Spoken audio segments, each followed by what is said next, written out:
being here and for the work that you're doing every day. Ambassador Newland, I would like to begin with Belarus. Last year, along with 3 other colleagues, we sent a bipartisan letter to Secretary Blinken about plans to nominate a special envoy to Belarus to succeed Julie Fisher. I did finally get a letter last night in response to that. And actually, Mr. Chairman, can I ask that we enter this letter into the record?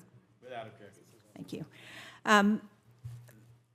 There was nothing in the letter that I was surprised or that I thought we wouldn't have known 6 months ago. So I guess my question is, while I know that the Belarus Affairs Unit continues to be very important in supporting pro-democracy movement in Belarus, can you tell me, are there plans to appoint a special envoy, and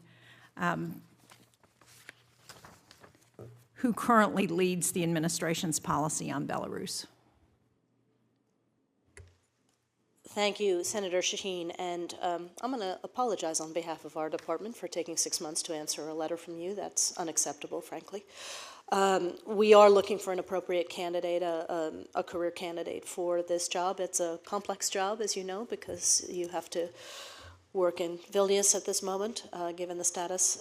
We have a very excellent chargé who is doing most of the on-the-ground contact work, but our Assistant Secretary for Europe and Eurasia, Karen Donfried, has been meeting with Belarusians, as has her deputy, Robin Donegan, at regular intervals to test whether there might be any openings there. I would not say that we've had manifest success, but also working intensively with the Belarusian opposition and Madam Tukhaneska and the Secretary has seen her regularly. So we're continuing to work on this, and I hope we'll have somebody to talk to you about in the not-too-distant future. Great. Well, I would point out that the congressional delegation in Halifax met with Ms. Tikhanovskaya, and she was also very concerned about the lack of a special envoy to address Belarus. This next question is probably both for you and for Secretary Wallander, and it's really about Turkey's continued failure to ratify Sweden and Finland's accession agreement into NATO, and their interest in getting F-16s and how we are addressing that issue with them. I would tell you that I, for one, am opposed to supporting providing F-16s to Turkey until they have ratified that agreement.